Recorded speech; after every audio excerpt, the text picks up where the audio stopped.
everyone. I want to start with something different today and talk about the world of entertainment before we dive into the war news. Specifically, the reports, multiple reports from multiple sources that Kanye West has been spotted in Moscow recently, possibly giving a concert there. Who knows?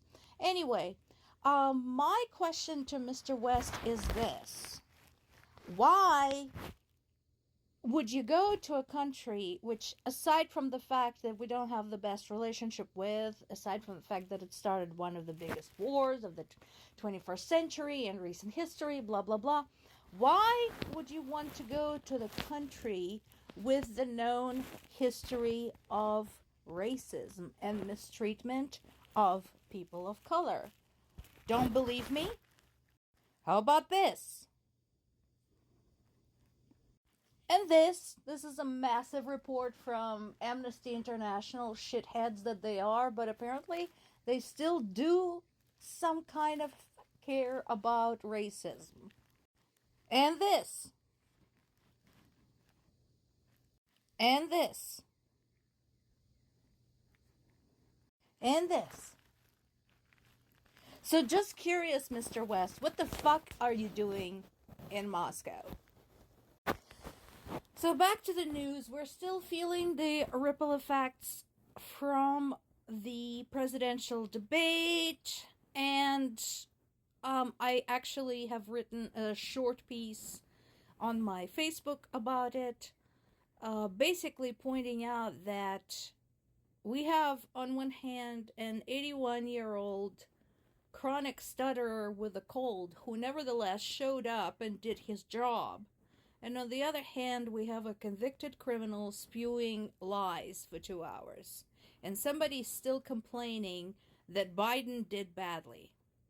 Right. Moving right along. We do know the implications for Ukraine.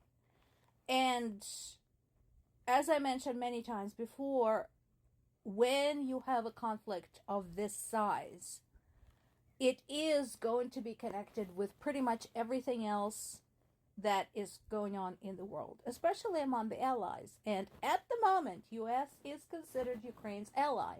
But as the debate had shown us, that can change at any moment.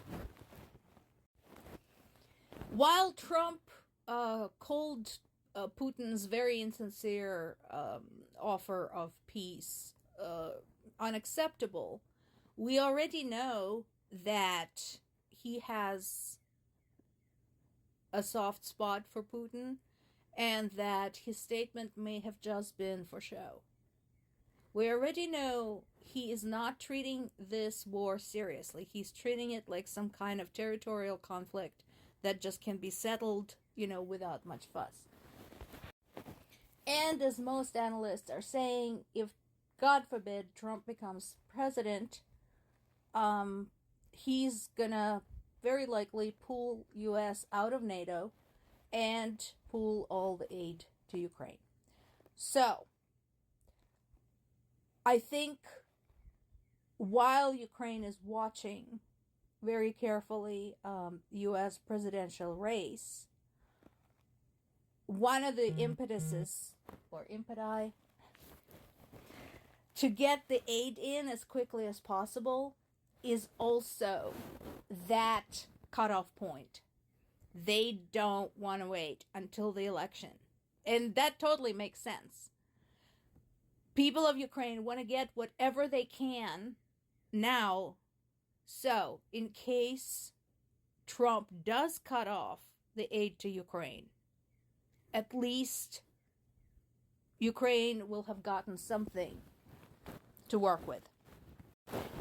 Case in point, Zelensky repeats the same plea for more weapons, as we are looking at not one but actually two horrific attacks against civilians by Russian military. So this is one of them. Both of them are covered in multiple sources, but I think there's less information on one of them. So I'm going to show you both and treat both as developing stories. We don't know absolutely all of the details. So this one here took place in the town of Volnyansk in the Zaporizhia region. Overall, the attacks, as we already know, have been daily. And Ukraine has been asking not so much for the offensive weapons, but for more resources to carry out air defensive operations, because Russia continues firing at civilian targets. So this particular attack in the Zaporizhia region is the perfect example. Basically, they attacked on Saturday, which is a day off for people, in the middle of the day, in the town center, in a park. There were no military targets there. People were just resting, hanging out with their families, with their kids, etc. As a result, seven people were killed, including 3 children. And again, my question to Russia and anybody defending Russia is, how specifically does this help Russia fight NATO, if that is what you believe? Explain this to me like I'm 5. How is killing people in a park helping Russia fight NATO? Overall, we have 12 people dead, so that's it. You know, we have 7 dead in Zaporizhia region, plus 5 more in other attacks. One of them died in a second big attack, which we still don't know a lot about. The information we do have at this time is that a residential building has been hit in Dnipro. It was a 9-story apartment building, and 1 person at least was killed there. Now, in that particular attack, so now we're talking about dead and injured. We know 1 is dead, 12 were injured. And again, this is a photograph right there from the site. Show me a military object there. Show me a NATO headquarters. Point at it. Among the injured is a 7-month-old girl.